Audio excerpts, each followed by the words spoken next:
Well, I tell you what, I hope you enjoyed the last 2 weekends of fights. A lot of big things, man. A lot of big things. Obviously, last night's title fight at 140 pounds caught your attention, all because it seemed like kind of a very dangerous speed bump for the road ahead for one Mr. Jose Ramirez, the current WBC and WBO super lightweight champion. There were a lot of events going on, but obviously this was the big fight of the weekend. You had Daniel Dubois, undefeated heavyweight prospect, again, still remaining undefeated, after taking care of, some light work. Oh, Jesus. Oh, that was pure garbage. So before we go into Jose Ramirez, let's talk about that just for a second. I don't want to spend a whole lot of time on it, but he got out in the beginning of the first minute of round number 2. The ref had seen enough. Ricardo Snijders from the Netherlands. Have we seen enough, Gogue? Is it time for Daniel Dubois and Frank Warren to finally let his man out of the cage? Look, the guy's ready. Joe, you're not going to get better fighting crap like that, okay? I mean, it was a joke. I mean, the guy came in there just to get a payday. Did he actually throw a punch? I can't even remember. You know what I mean? It was a complete, total mismatch. It was a joke. It was embarrassing. It was time for him to go, put him in a big fight. I heard they want to fight that Joe, slow as molasses, Joe Joyce. Oh, God. Oh, that guy is so slow, Joe. Oh, my God. Yeah, I can slip his punches with a Sunday morning hangover. Yeah. Well, and there you have it. And I tell you what, we're going to talk more about this event because just as important as the main event, we saw finally Tyson Fury make a public appearance, and he had a lot to say. And if you read between the lines, there could be a lot that he was, insinuating about the potential of Deontay Wilder, not taking advantage or immediately activating his contractual obligation of a third fight. So we'll talk about that a little bit later in the show, guys. We're going to go more in the heavyweights, and we're also going to, touch on and get your thoughts on the fight that you weren't all that high on. Alexander Povetkin getting the stunning one-punch KO over loudmouth Dillian White and becoming the interim WBC heavyweight champion. And I want to congratulate all of you guys. If you took advantage of our betting line and our recommendation, not only did we pick the winner for you and how it was going to happen, but we also encouraged the betting line and told you how to bet. So if you guys took advantage of that, congratulations. We just made you a ton of money. But we'll get into all of that a little bit later. But also at the Microsoft Theater in L.A., in the main event of the evening, Gogue, what were your thoughts on Fox, the flagship channel, Aries Landy Lotta, going 12 rounds with Greg Vendetti? Where did they find this guy, Gogue? Al's back to his old schemes, putting all the easy fights for his guys on, big. This is not Fox 1, Joe. This is big Fox Main. He's back to his old games, putting mismatches on, on mainstream TV. You know what, Joe? I didn't even watch it. I knew it was going to be a mismatch. I knew it was going to be a terrible fight for, something of a big, what do you call it? Mainstream, a TV station like Fox. I just didn't. It wouldn't even worth my time, Joe. Well, I think we can safely say that this is all about money. Aries Landy Lotta, if you look at the payout according to the California State Athletic Commission, Aries Landy Lotta made $500,000. Everyone else made peanuts and chump change. I think Greg Vendetti was probably the only guy willing to step in the ring with Lotta at this point, with this short amount of time to prepare for only $120,000. I think that's probably the reality of it. I'll cut back on them purses. Them guys used to get $1 million paydays. Now they're getting half of what they used to get. You know what I mean? Well, that's all Fox is willing to pay out right now. And to be honest with you, when have you ever known Al Heyman to reach into his own wallet and pay his fighters? Yeah, probably from that hedge fund, but that's running out, Joe, okay? Well, that's not his money, though. Yeah, exactly. Yeah, look, man, he's running. Look, Joe. The reason why Top Rank has lasted this long in the business, 50 years or so, they do everything. They're organic. They do everything the right way. Okay, they build fighters. They build value in the fighters. Marketable fighters, where fans want to tune in, where fans want to buy tickets to go watch their fighters fight. Okay, they put their fighters in good.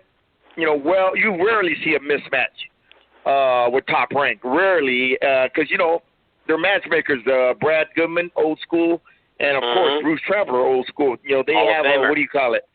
Yeah, Bruce, they have a lot of pride and make sure they put on the best fights for the fans and everything. Not like Al. But anyway, like I said, they have a solid organization, and, Al, he just started this a few years back through a hedge fund to get everything started and everything. Top Rank, they grew everything organically from the ground up. And that's why, 10, 15 years from now, they'll still be in business when Aram's gone because of, Todd DeBuffa takeover. But can you say that about Al? Well, I will say this. His operation and his matchmaking, everything has gotten a lot better, which isn't really saying much, but it has gotten a lot better since working with former Goose and Tudor matchmaker and very knowledgeable boxing guy, Tom Brown. Yeah, but Tom doesn't control everything. It's Al. Okay. Boy, no, he sure doesn't. But he is the chief matchmaker for PBC right now. So at least we're starting to see matchups like Charlo versus Derevchenko, which is coming up in a little less than a month. But I will say this also, Gogue. Last thing about the Fox. Congratulations to Abram Martinez and Luis Arcon, right, for putting together the fight of the night on that fight card. It was an 8-round, prospect match of undefeated prospects. Both guys hit the canvas. Both guys ended up getting a split draw, and both guys, dazzled the crowd at home. And that's the only good fight of the evening. Alfredo Angulo, Gogue, can you say he needs to just call it a day? Getting outboxed and just thoroughly beaten up, bludgeoned by Vladimir Hernandez, coming into the contest at 11-4 from Denver, Colorado. Oh, jeez. He should have quit 2-3 years ago. That's how shot he is. Anyway. Well, I tell you what, so that leads us to the main event of the evening and our primary focus on this show, Gogue. Jose Ramirez edges Viktor Postol with a majority decision in a very, very difficult fight. Now, Gogue, final scorecards by the judges at ringside. Judge Dave Moretti scored the bout 114-114, as did I.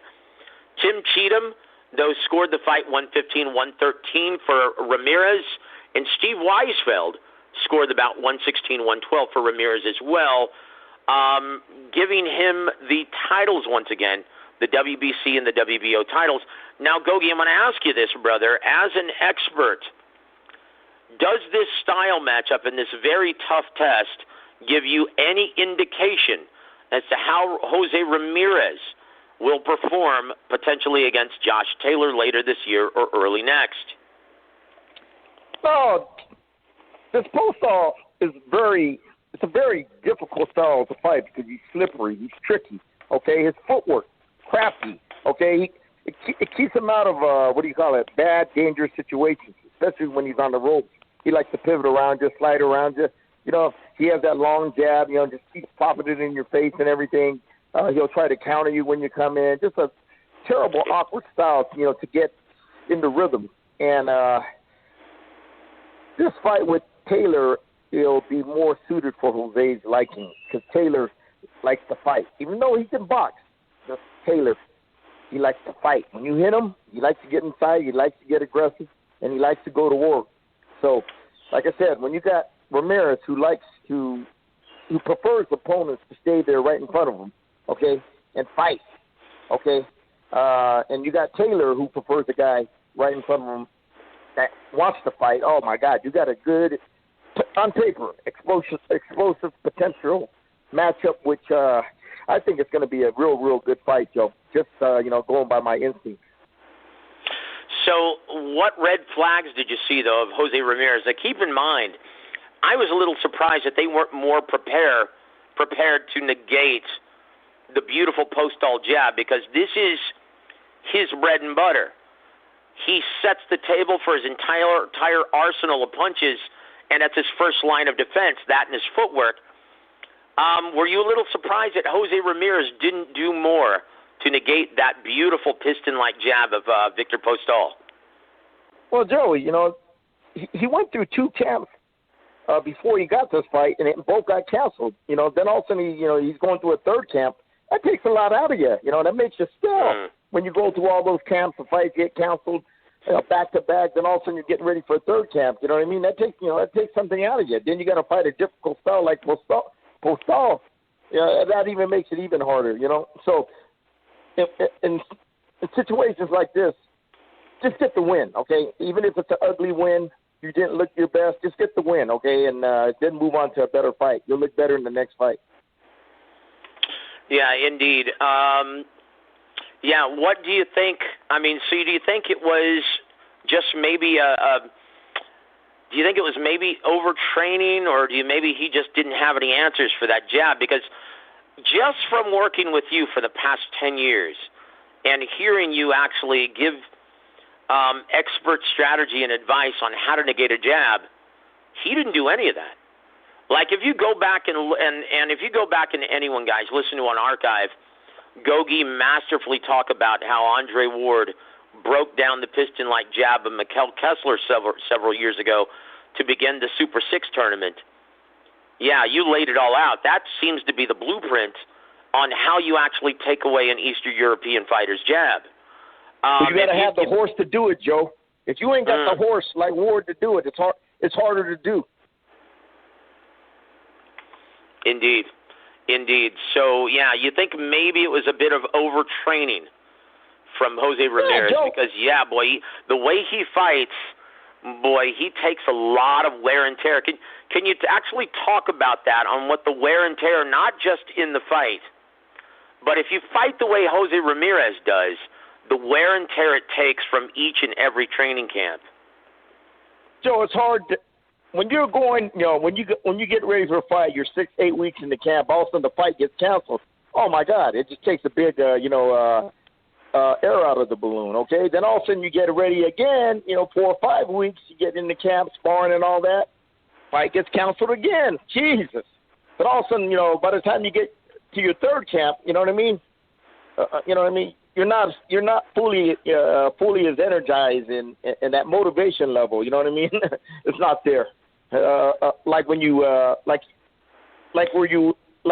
you should be in when you're in your 1st camp, okay?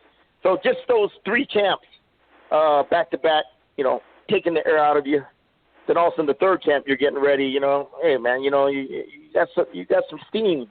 You got some steam that was let out of you before you went into this camp. So you know what I mean? Then you're fighting a difficult style like this guy, Postol. And, he hasn't fought in a while. So, all that combined, it makes you look rusty and everything when you're fighting a guy like Postol and everything. You understand, Joe? It's just absolutely.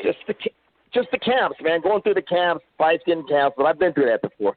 Okay, you get ready again, fight gets canceled. You're like, Jesus. All of a sudden you get ready for the 3rd camp. It's like, you know what I mean? All the energy, the enthusiasm, the fuel, to get the momentum going. That's what I'm trying to say, Joe. Getting the momentum going, okay? It's pretty much it's hard to get that big mojo, going into a fight. Then you're fighting a guy like Postol, tricky footwork, smart, crafty. You know what I mean? Tall, rangy, tough, in condition. But you know what? You just get the win. That's the name of the game. Sometimes you got to win ugly and move on. Well, like Don Chargan used to tell us, if you've got something lined up, just win ugly and look good tomorrow. Yeah, George Benton. Georgie Benton told me that a long time ago. Win today, look better tomorrow. Oh, the great Georgie Benton. Boy, the defensive master. Yeah, good. What a great fighter. Great fighter, great trainer. God rest his soul. I tell you what, let's look forward then now. Jose Ramirez improves his record to 26 wins, 0 losses, 17 big wins coming by way of knockout.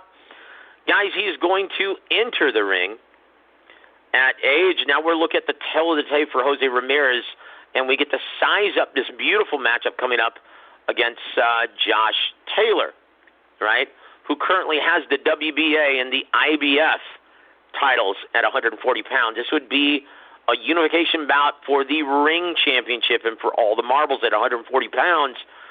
So we look at he would enter the ring at age 28. Fights out of the orthodox stance, stands 5 foot 10 inches tall in the center of the ring. Fights behind a rangy 72.5-inch reach from Avenal, California. Former Olympian. He once again has a perfect record of 26 wins, 0 losses, 0 draws, 17 big wins coming by way of knockout. Gogue, what's to like about Jose Ramirez, and what do you like in this matchup coming up against Josh Taylor?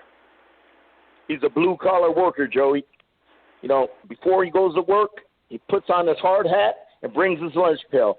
He's going to put in a good solid 12 rounds of work rate, high punch volume, pressure, okay, combination punching.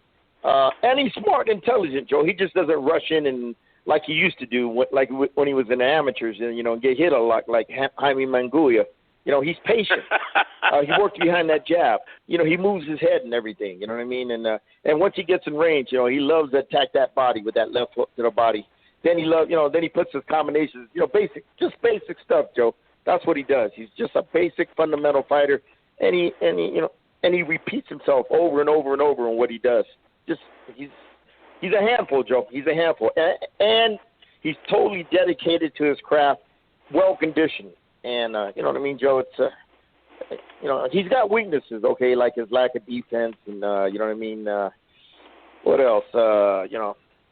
He's not athletically gifted like a lot of the other fighters out there. But as far as being a blue collar worker, you know what I mean. He comes to work every day. Gives you an honest effort and everything. So it's gonna be a hell of a fight between him and Josh Taylor. Absolutely. So guys, let's look at the tail of the tape with for one Josh Taylor. Now I have to say this before I look at the tail of the tape. He's got a fight coming up, Gogue, and on September 26th, and it's actually already scheduled for the BT Sports Studio with Frank Warren in Stratford. He's going to be taking undefeated prospect Apinun Khongsong, right? Oh, jeez. Would you go through with this fight, Gogue, as a tune-up, or would you not risk it and just focus on the fight, big unification fight with Jose Ramirez? Where have you seen a Thai fighter over 118 that can fight? Okay, the Thai fighters are tough, 118 and down. I have never seen a Thai fighter over 118 that can fight. Okay, and this guy ain't no different. He's gonna get his ass whooped. All right. And there you have it, spoken from the sage, James Gogue. Well, let's take a look at the tail of the tape for one Josh Taylor, the Tartan Tornado. He comes into the ring at age 29. He fights out of the southpaw position, stands 5 foot 10 inches tall in the center of the ring, fights behind a 69-inch reach from Edinburgh, Scotland. He enters the ring with a perfect record of 16 wins, 0 losses, 12 big wins coming by way of knockout. And Gogue, when you look at his path of progress since 2018, it's very impressive. He fought Viktor Postol, former champion, formerly undefeated prospect Ryan Martin, formerly undefeated prospect Ivan Baranchik, and former undefeated junior welterweight destroyer Regis Prograis. That's been his path. His last 4 fights in the last 2 years, very impressive, and it's really done I think a very good job in preparing him for the road ahead here, Gogue, in seeing what he's got to look forward to later this year in this brilliant unification matchup. So what are the strengths and weaknesses of Josh Taylor, Gogue? Oh, Josh Taylor is a multi-dimensional fighter. He could box, Joe, from the outside if he has to, from both stances, right-handed or left-handed, okay? But he prefers, Joe, to mix it up in the inside. And here's where he's proficient at, Joe. he can switch it on the inside. He can fight right-handed on the inside, or he can fight left-handed. That gives him a huge advantage over Jose Ramirez. Okay, when you go back and forth, switch, from right-handed to left-handed in the pocket, especially when you go to southpaw, Joe. A lot of fighters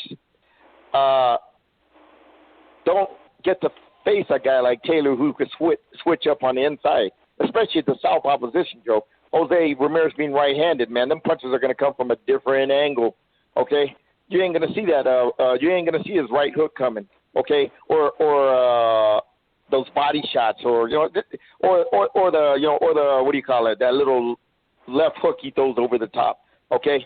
Or the right uppercuts, the left uppercuts. They just come from a different angle, Joe, when you fight at southpaw, okay? So if he switches up, okay, on the inside, goes back and forth, oh, he can confuse Ramirez, okay? Because Ramirez, you gotta what do you call it? When you see that switch, you gotta adapt real quick, okay? You know what I mean? Okay, the punches are gonna come from a different angle, so you gotta be prepared for it. Okay, that's where he's gonna have the advantage. Okay, the separation. Okay, his ability to go back and forth, and he could, of course, if he has the boxer, he could do it from range too.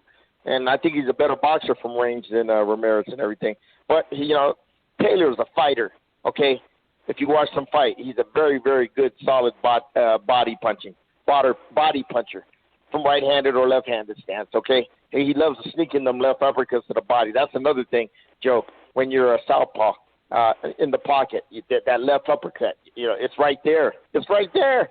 You just sneak it in. You just sneak it in there, and it hurts when you get hit in that, in that midsection a lot of times. And the right hooks to the body.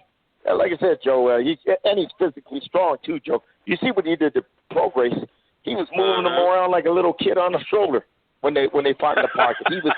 He imposed his physical will and his physical strength and dominated Progress on the inside. Okay, so Ramirez, like I said, he's got his hands full.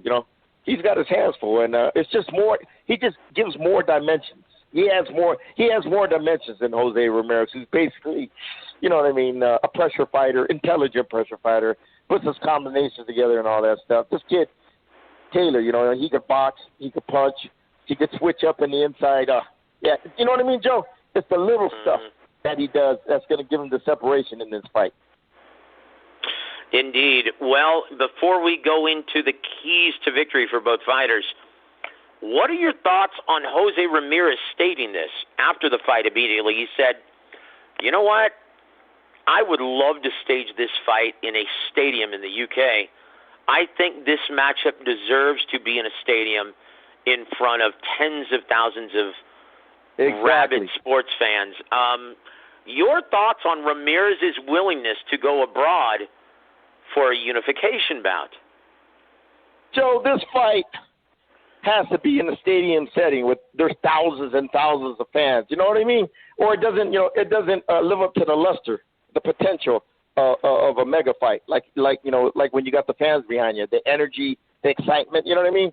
So just be patient. Next year, hopefully, they have some type of vaccine or something to cure this stuff, and they'll, things will start getting back to normal slowly. But Taylor can come over here and have the fight in Vegas. So, you'll have a lot of fans coming in. What is Taylor? Was he Irish or Scottish? I can't remember. Scottish, yep, from Scotland. Well, he'll have a lot of UK fans coming. And Ramirez, he lives short, not too far away in Fresno. He'll have a lot of friends, Hispanic fans coming over there. Plus all the fans from Southern Cal, all the fans from Vegas. Yeah, this is a fight that Vegas needs to, help build the economy over there. Yeah, Joe, this is, like I said, he goes over there, he's going to be at a disadvantage, okay? I don't care. When you go into somebody's backyard, the time zone, the time change, eating different food and all that stuff, different weather, different, atmosphere.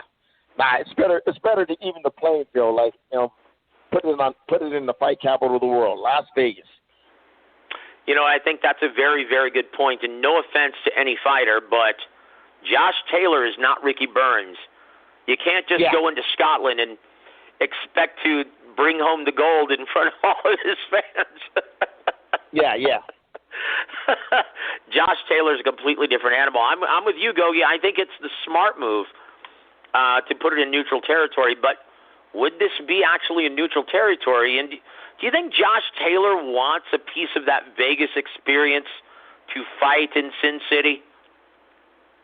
Everybody does, Joe. Everybody, especially when you get to the top of the mountain, everybody has a dream. Every fighter has a dream to fight in Vegas. It's the fight capital of the world. You know what I mean? Everybody that gets into boxing, that's their dream. I want to fight in Vegas on the big shows, on the big stage and everything. Of course, yeah. You've been a part of several huge events, either with Golden Boy or Top Rank or Mayweather or what have you, but you've been a part of that big fight week atmosphere. Oh, yeah. What is that? Please talk about that to all of our listeners. What is that actually like for a trainer and his fighters to participate in big fight week? What does that do for their psyche? Oh, it's totally different. That's the highest level, Joe. Even when you fight on the undercards, like I've had. I've had guys that fought on the undercard, and I had a few that, main or co-main up there on big fights, the pay-per-view fights, okay? Man, nothing like it, Joe. Nothing like it. It's the top of the mountain, okay, Joe? It's what do you call it? It's the pinnacle of any fighter or trainer or manager's career when you get to fight in the big fights in Vegas. Well, what is it like when you have two big guys who are cutting weight during the week? Well, you just do your job and cut the weight. You know what I mean? Joe, if you prepare right, you shouldn't have a problem making weight, okay, the week of the fight. But if you came into camp out of shape and fat, okay, 30, 40 pounds overweight, you're going to have a problem. But if you come into camp in shape and your weight, like 10, 15 pounds over your, the most, 10 to 12 pounds over your fighting weight, you shouldn't have a problem at all making weight. Well, I tell you what, I've done PR work for several fighters, and I've been a part of Big Fight Week as, well, public relations. And when I've been trying to get my guys some press and some ink from all the media in Vegas, it's very difficult when they're cutting weight and hating life, and they don't want to have any part of doing their job and promoting the fight. What has been your best and worst experience in that aspect, Gogue? Dealing with a fighter and everything that he's having to go through, man, trying to shed those pounds. Never had a problem, Joe. I haven't had a problem because most of the guys, like I said, the ones that fought in Vegas, they got there for a reason, okay? Indeed. You know what I mean? They came into camp in shape. They made weight easily, okay? They didn't have a problem. Or else you probably wouldn't be working with them. Yeah, exactly. I wouldn't have went to Vegas if I knew they were 20 pounds overweight. I would have said, fuck that. I'm staying home, man. I ain't got time for this shit. Well, I tell you what, man. Yeah, this dude didn't want to – he didn't want to have anything to say, and I won't go into any names. But, yeah, he didn't want to have anything to say to any member of the media. He was miserable all week. Yeah. Made it very difficult for me to do my job, brother. That's his fault. So. Yep, that's his fault, and he took it out on everyone around him, brother. Absolutely miserable. If you're nice, if you guys are nice, I'll disclose the name on Facebook a little bit later. Yeah. But I tell you what, let's go into this. Let's go into the keys to victory. What does Jose Ramirez have to do to hold court in Las Vegas, Nevada, if the fight takes place there, against undefeated Josh Taylor? Dominate the trenches, what he does best. Taylor's got to be there. He's got to dominate the trenches, Joe. He's got to out-punch him, out-hustle him, okay? Hurt him, too, if he can, okay? Because Ramirez can punch with that left hook, okay? He's got some pop in that left hook, okay, when he hits you that short left hook to the head, and he's a good body puncher and everything. But when you fight a top of the line, top of the food chain type fighter like Taylor, you don't hurt guys like that easily. You know what I mean? But you just got to outwork him, out-hustle him in the trenches and fight an intelligent fight in the trenches, defensively. Pivot around him. Don't let Taylor, what do you call it? Don't be like a punching bag and just stay there all the time so Taylor could get off on him. Especially when he's from the southpaw position, Joe. This is going to be critical. When he's from the southpaw position, he's got to position his left leg outside of Taylor's left leg, outside of Taylor's lead leg, which is his right leg. Okay, it's just like when you fight a southpaw from a distance. You're right-handed fighter. You make sure your left leg is outside his lead leg, which is the southpaw's right leg. Okay, it's the same thing on the inside. You make sure your lead leg is on the outside of Taylor's lead leg. Why? So you can pivot around him. Okay. Why? So you're not in you're not in the direct line of fire for that straight left hand or that right uppercut or them body shots. That left uppercut he likes it to throw. And get this, Joe, when you're positioned right on the inside, when Taylor's a southpaw, he can do what he wants. All those punches that Taylor wants to land, well, he could do it. Okay, the right uppercut, the left hook, the straight right hand. Okay, he's going to be there to get hit by those punches. So it's very critical, on how you position yourself on the inside. And he could pivot around. Taylor. Taylor can't pivot around him because his foot's stuck on the inside, and that makes it that all the little things, Joe. When you fight on this inside, the little nuances of the game. Keep turning them and everything. And here's another thing: don't let this Taylor physically push him around like he did Regis Prograis. Okay, hold his ground, set his feet good, be physical inside. Okay, don't let Taylor push you back like he wants to do. Okay, Taylor's like an offensive NFL lineman. He likes to get in there and just push you around. Okay, he must maintain leverage and control in there by setting his feet good fundamental stance, especially setting that back leg, Joe. That's going to be key. That's going to be the key from him getting pushed back, straight in the straight line. Because if you push back Jose Ramirez in the straight line, forget about it. All momentum is lost.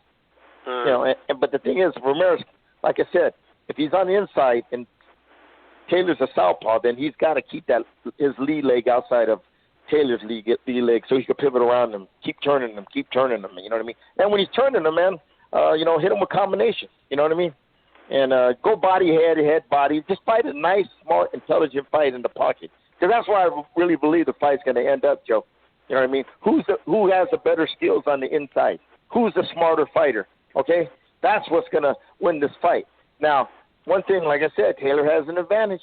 He can switch back and forth. You know what I mean? That's an extra dimension to his game Ramirez doesn't have. Okay? And Ramirez needs to tighten up on his defense, man.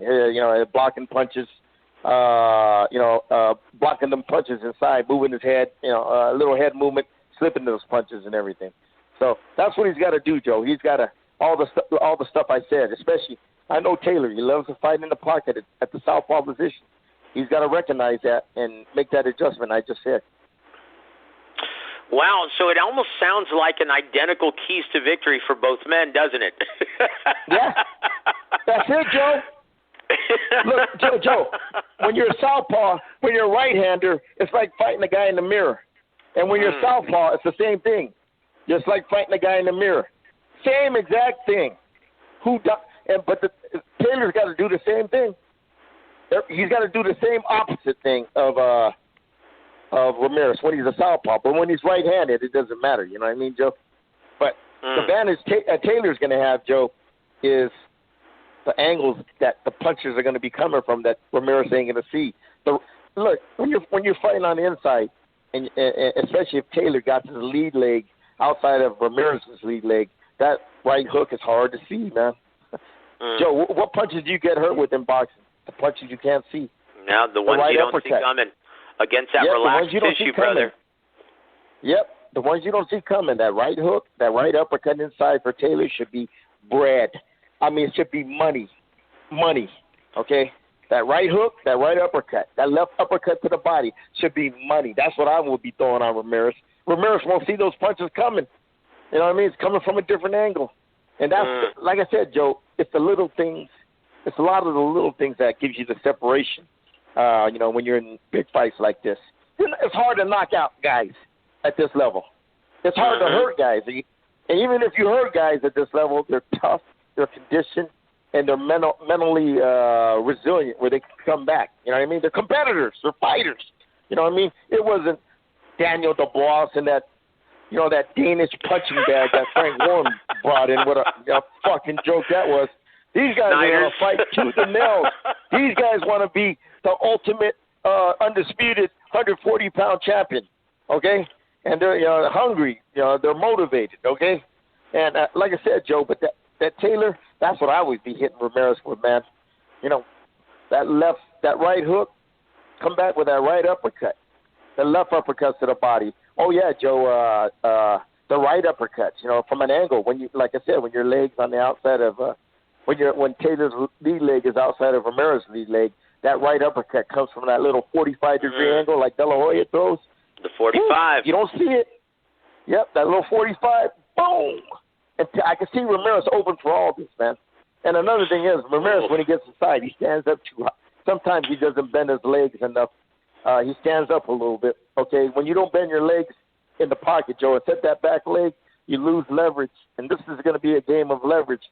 And in the pocket, both guys are going to want to push each other back to control each other. And Taylor's strong. Ramirez is strong too, but Ramirez got to be intelligent by not letting him get pushed back, and keep turning by keeping his lead leg outside of Taylor's lead leg when he's in the southpaw position. It's going to be a chess match, Joe. It's just this fight ain't just going to be about just throwing punches and blocking punches with their face like Jaime Munguia does. Okay, the dumb punching bag Jaime Munguia. This fight is going to be at a high level with a high level of intelligence in the pocket. And Joe, this fight, like I said, not too many fights get me excited, Joe, but this fight, got my attention. Yep. Yeah, especially if there's thousands of fans in attendance. Yeah, indeed. I really liked Jose Ramirez's performance against Antonio Orozco.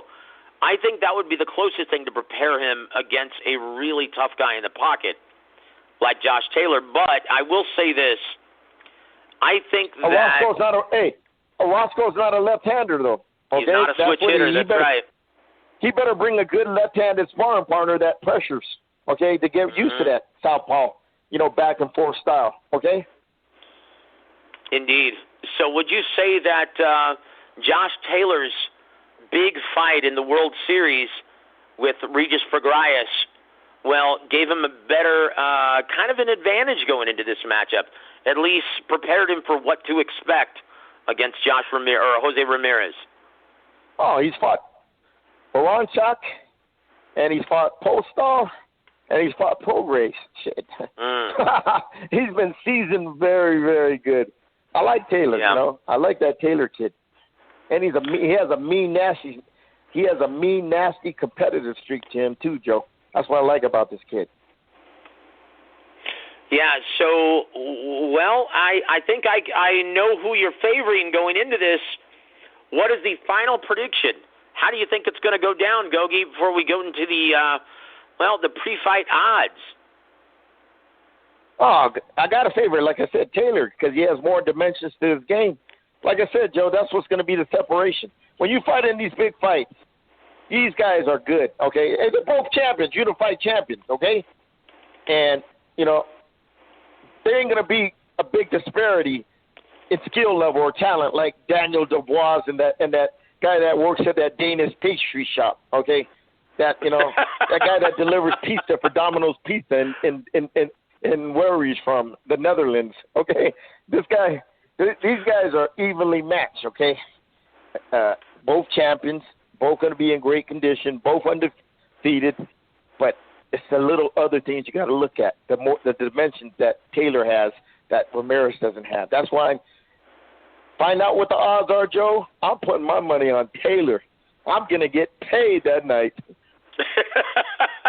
Well, interestingly enough, there aren't any initial betting lines just yet for this fight, but I'd be very surprised if Josh Taylor weren't a considerable favorite, at least 2.5 or 3 to 1 in this matchup.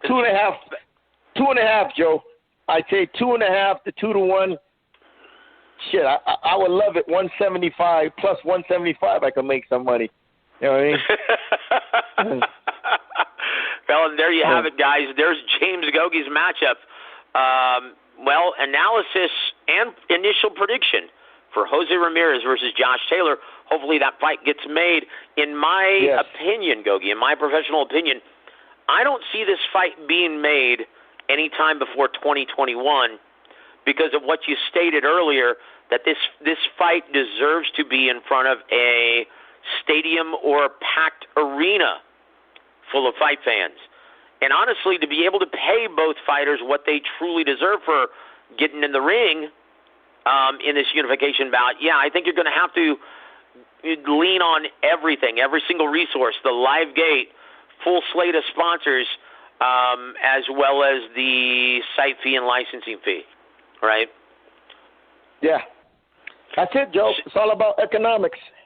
Well, speaking of which, let's go to the economics. So, I tell you what, when you talk about, and you mentioned this earlier when you said, those are the punches that are most detrimental, the ones that you don't see coming and the ones that hit relaxed tissue. Well, just ask Dillian Whyte. Oh, God, yeah. Did you take a look at that shot heard around the world? And, guys, we apologize that we weren't able to broadcast our show immediately after that. Like I said, I had laryngitis, but we won't get into that. But, Gogue, what were your thoughts when you saw that wicked uppercut that just put Dillian Whyte out to lunch? You could have counted to 50, couldn't you, Gogue? Oh, man, it was a good shot. Well, Vetkin, what happened is he jabbed, and, he stepped in with a jab, and Dillian Whyte tried to counter with a little bullshit short right hand, and Vetkin slipped it at an angle. And once he slipped it at an angle, he came back and threw that counter with that left uppercut at an angle, which Dillian Whyte didn't see. That's, like I said, Joe, he didn't see the punch. That's why he got knocked the fuck out. It was a punch coming from an angle, that little 45-degree angle, like a De La Hoya left uppercut. Okay, it was a good punch. That juice, man, that juice steroid guy too. Yeah. You just won't let it go, will you, Gogue? Yeah. Oh, hell no. Why should I let it go? He's been caught 4 or 5 times, and they keep letting that steroid juice guy keep fighting. Come on, man. He should be banned for life. Well, I tell you what. Now let me ask you this, on that Gogue. shit when he hit Dillian Whyte with. Well, let me ask you this, Gogue. Let me ask you this. Do you think it's wise, if you were Dillian Whyte's trainer, do you think it's wise for him to exact an immediate rematch and go right in? Because he wants this as soon as possible. Apparently, there was an immediate rematch clause that Dillian Whyte had implemented into his fight contract with Alexander Povetkin. Do you think it's wise? Would you recommend Dillian Whyte exacting that rematch clause for November or December? Why or why not, brother? Yeah, why not, man? Hell, man. I mean, if he don't get that rematch and get the win, he ain't going to be positioned for bigger fights. He needs a revenge. He needs his fight to get the revenge, to get the, to get that big payday, possibly with whoever it is out there. You know what I mean? Yeah. I mean, where there is other options, okay? Yeah. Get the rematch. So you don't think it's too soon after encountering or going through a brutal knockout like that? Nah. Don't forget, Joe, back then in the days when fighters used to fight, okay? I remember Sugar Ray Robinson fought Jake LaMotta. The fight was so brutal that fans wanted a rematch. They got it 3 weeks later, okay? Come on, Joe. Oh. Yeah. Or The Duran when he fought Leonard, Leonard put 3-4 months later they got the rematch. Yeah, these fighters nowadays, man, they don't fight enough, okay? All right, they don't fight enough. Indeed. Well, can we put it to rest finally then? All of the guys, all of the proponents for Dillian Whyte who actually said that he should fight the winner of Tyson Fury, Deontay Wilder, before the big unification at heavyweight. Guys, can we put that to rest finally? I told you guys that it wasn't going to happen. I told you guys that it was a bunch of nonsense, and now you just saw it for yourself, laid out just like Dillian Whyte last weekend. Thanks for playing, brother. But I'll tell you this, Gogue. So it looks like the big winners were Anthony Joshua and Tyson Fury. So now, if this fight, and this is a huge if now, because once again, we heard from Tyson Fury, his very first public appearance at the BT Sports Studios in Stafford, right? They're watching Daniel Dubois. Had great things to say about Daniel Dubois, but what he stated in the post-fight interview was very telling, I thought. He said this, quote, Tyson Fury, right? Quote, if Wilder doesn't happen, let's do Joshua in December. Why not? It's a boxing match. Let's get it on. I'm ready to go now. I could fight him in that ring tonight. I'd still kick his ass any time of the day. I'm a gym junkie. I need the work. I said to Frank, I said to Bob, I said to MTK, guys, I want to fight. I've been training nonstop. I'm ready to fight, so let's work. Whatever type fight it is, let's get it on and make it happen. If Wilder can't make the fight, who knows what's next? I know Povetkin is now my mandatory, but who cares? I don't know what's going on with that, whether it's going to be a rematch, whatever. Maybe I'll fight Drew McIntyre for the WWE heavyweight championship. Who knows? I hear he's been calling me out. Do I see the fight happening anytime soon? Hopefully they grow a pair and want to fight the Gypsy King. Come on, Anthony Joshua. Let's grow a pair and step in the ring. If I was in their position, had my chance at glory to go to America and beat Wilder, but they didn't take it.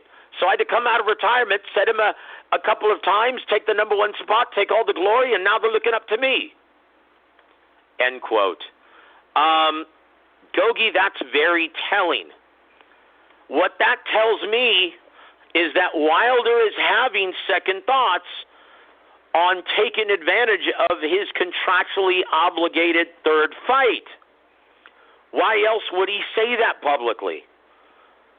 So this paves the way for potentially a huge unification bout between Anthony Joshua and Tyson Fury. But then you look at the financials. Until this gets cleared up, there's no way in Hades that ESPN or BT Sport can afford either one of these fights. When you look at how much Deontay Wilder and Tyson Fury were guaranteed for the second fight, and now are guaranteed for the third fight, as well as how much Anthony Joshua has grown to expect being the breadwinner of the heavyweight division, I think we can safely say until they can open up a live gate, these guys are going to be on the shelf. I think if I had to make a prediction, I would say there's a reason why he's mentioning fighting Drew McIntyre of WWE, because to be honest with you, I think that's his next fight.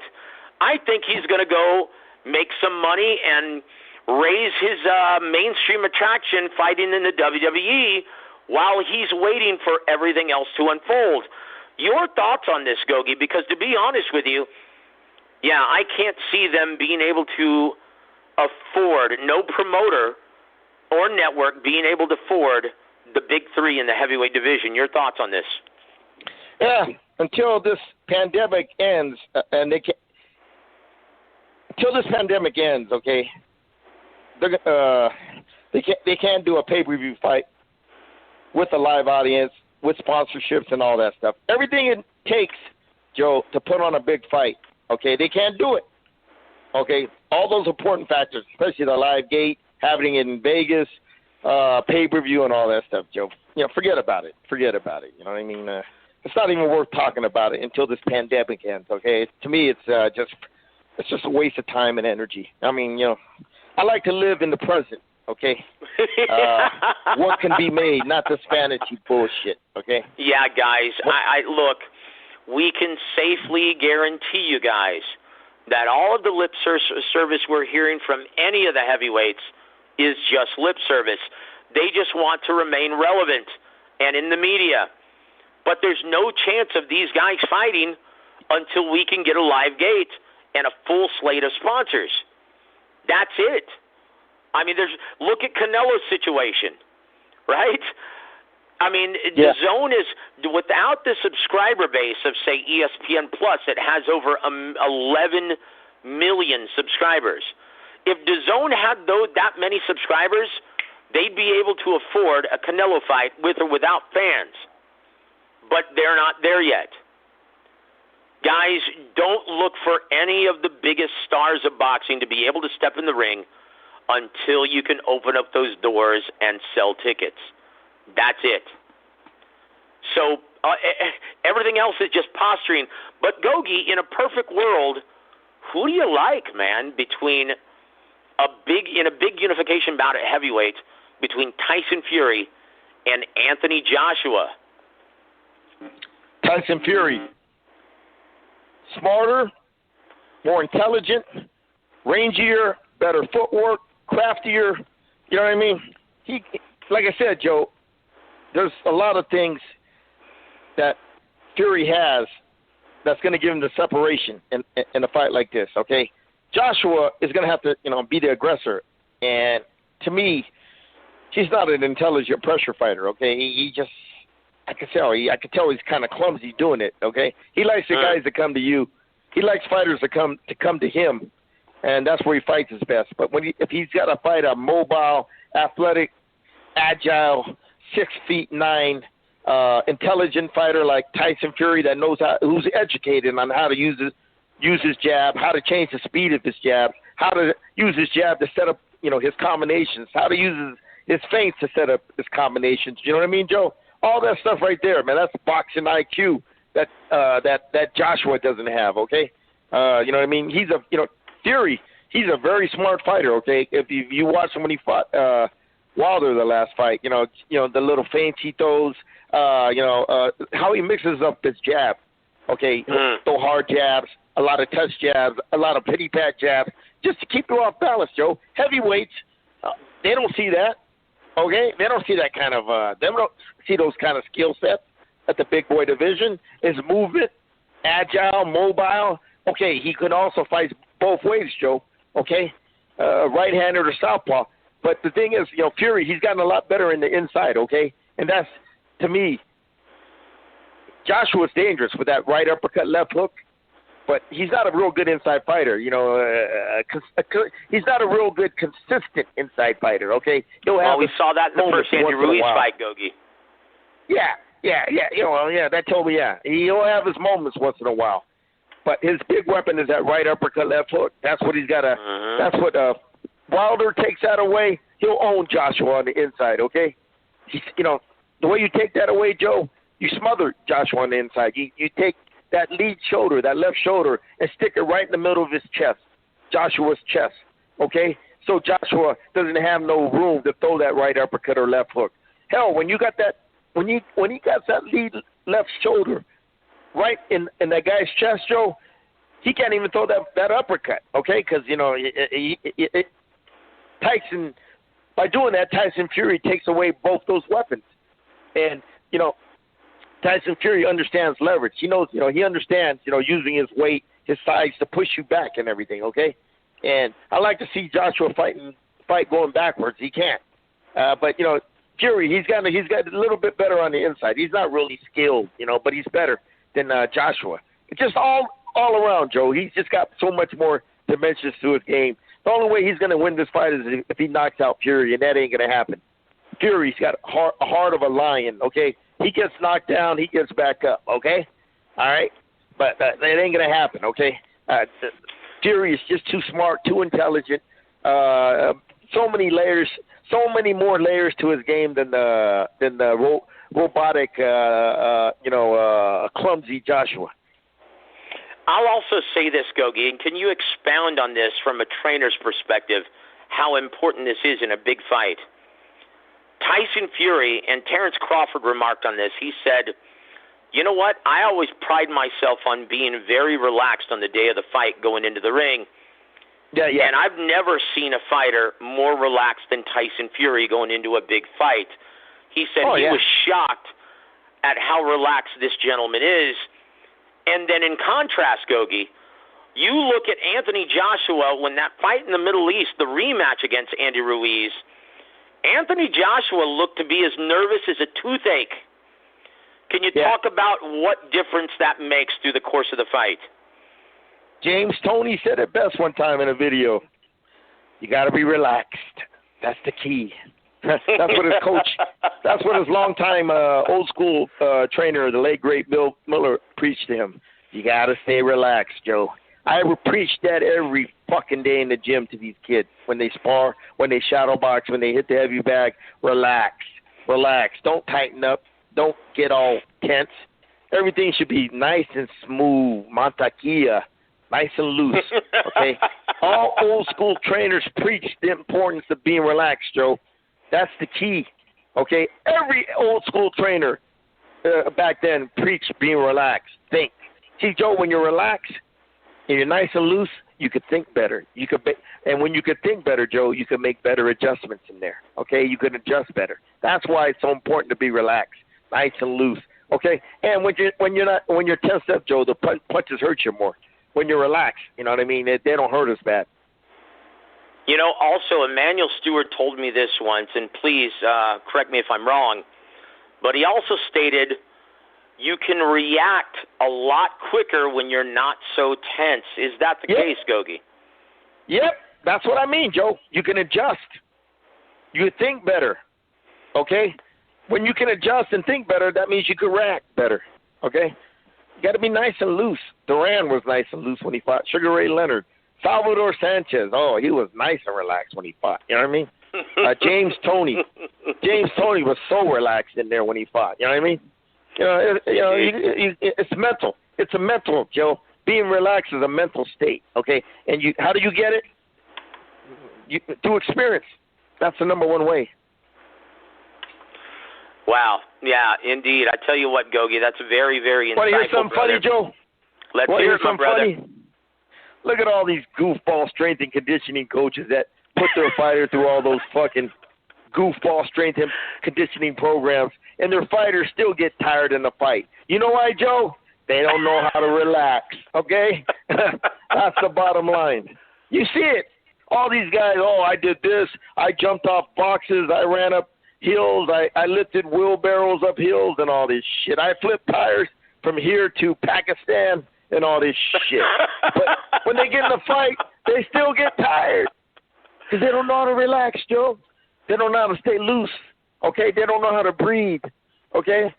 They don't know how to, to keep their shoulders, less tense and stuff like that. What I mean relax, Joe, is fighters get tensed in the shoulders, so they got to relax them. They got to relax the mind. Take a deep breath. Breathe good, okay? Don't hold your breath in, okay?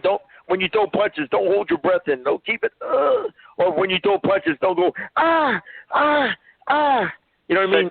So running and all that. That makes you more tense. So don't punch like Rolly Romero is what you're saying. Yeah, that makes you tense. That makes you tense. Stupid. It's fucking stupid. Stay nice and loose, man. That's the key. But a lot of these trainers nowadays, they don't preach this shit. Okay, Buddy McGirt does. You watch Buddy. I've seen videos of him in the gym. He preaches that a lot. They relax. Yeah. But a lot of these trainers now, they don't preach this shit. Indeed. I'll say this, Gogue.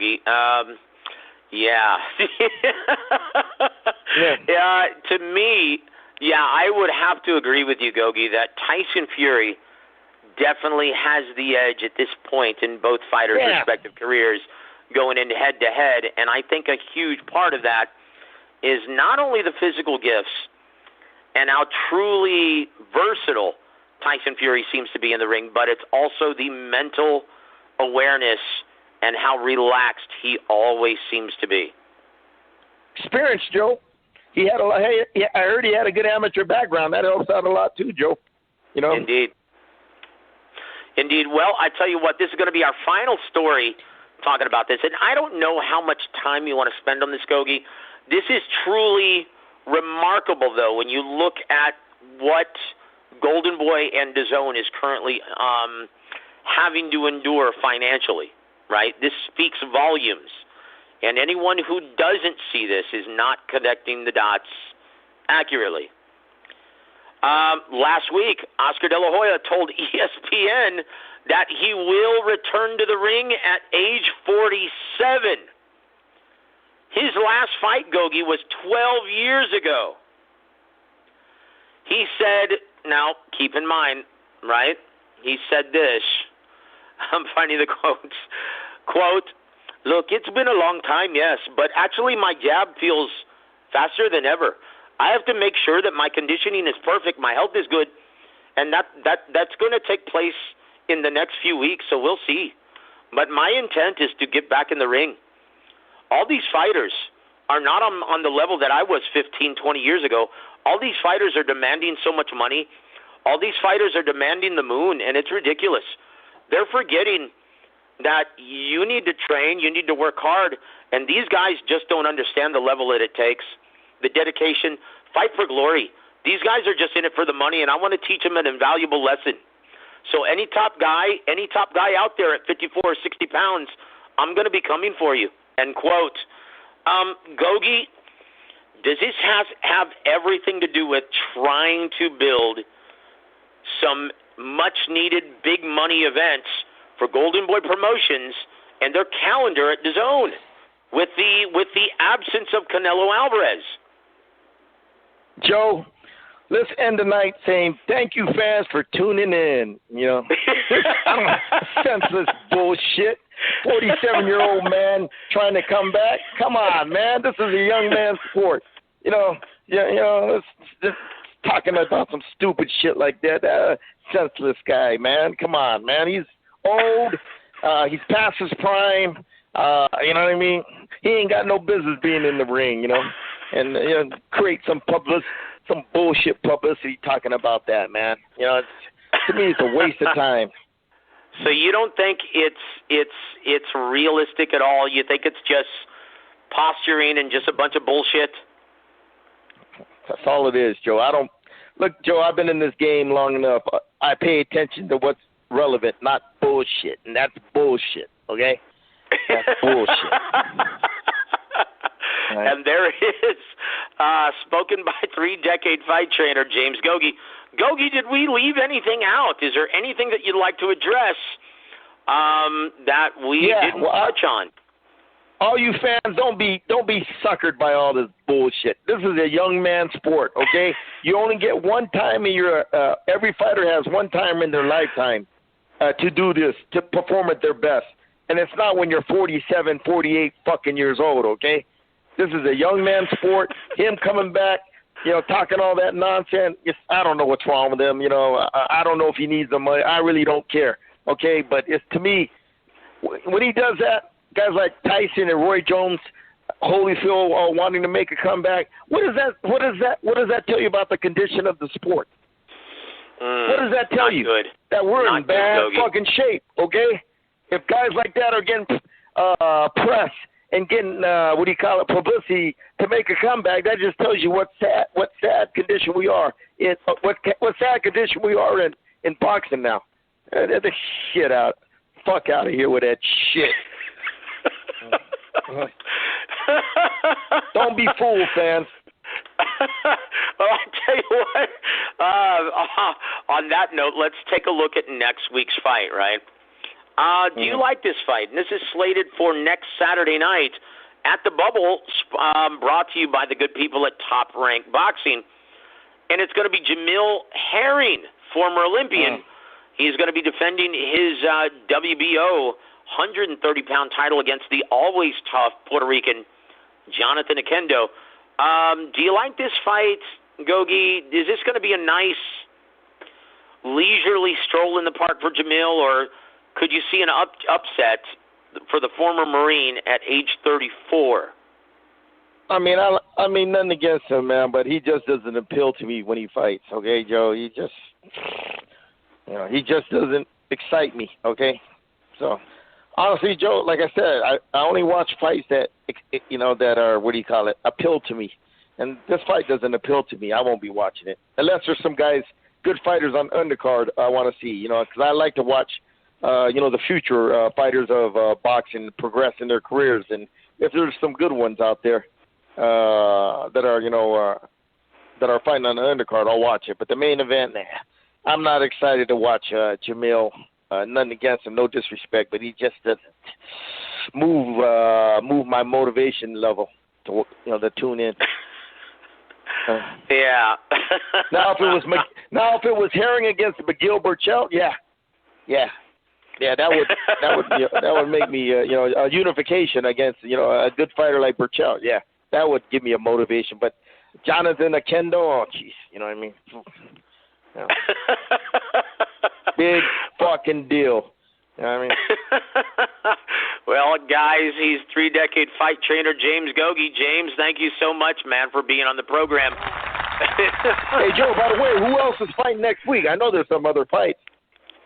Well, I tell you what, while we're on, let's take a look. I don't think, to my knowledge, Gogue, that was the biggest fight of the weekend. Let me take a look very quickly while we still have you on the air, brother. I know it's Jamil Herring. I know that's the big fight on September 5th versus Jonathan Akendo for 12 rounds for the WBO junior lightweight title at 130 pounds. Yeah. Oh, congratulations also to Tim Tszyu for stopping Jeff Horn down under. Did you catch that fight, Gogue, or no? Nah, I didn't get to watch it. Maybe one day I'll watch it and everything. I heard he made created a good buzz. I never seen this kid fight. Okay, but I know one thing about I never seen this kid fight, Joe. But I know one thing about the kid. You know what that is? Kim is not Costa. He's not his dad. No, he is not King Costa by a long shot. King Costa had that brilliant sledgehammer, man, in his right hand. He was a stone-cold killer, brother. And he had a big amateur background. This kid only had 15, 20 amateur fights. Makes a big difference. Indeed. No, unfortunately, Gogue, that's the only big fight event scheduled next Saturday on September 5th. It's going to take place out of Vegas. It's going to be featuring also super middleweight prospect, undefeated, Steven Nelson. And that's pretty much it. Just a handful of top-ranked prospects. Also, September 12th, you're looking at the return of Igas Kavalasquez against Mikhail Zuski. Wow, the big Z. I can't believe he's still fighting. That's going to be in your main event September 12th from Vegas, from the Bubble on Top Rank ESPN. And then you also have out of London the return of Anthony Yard. But that's pretty much it, Gogue.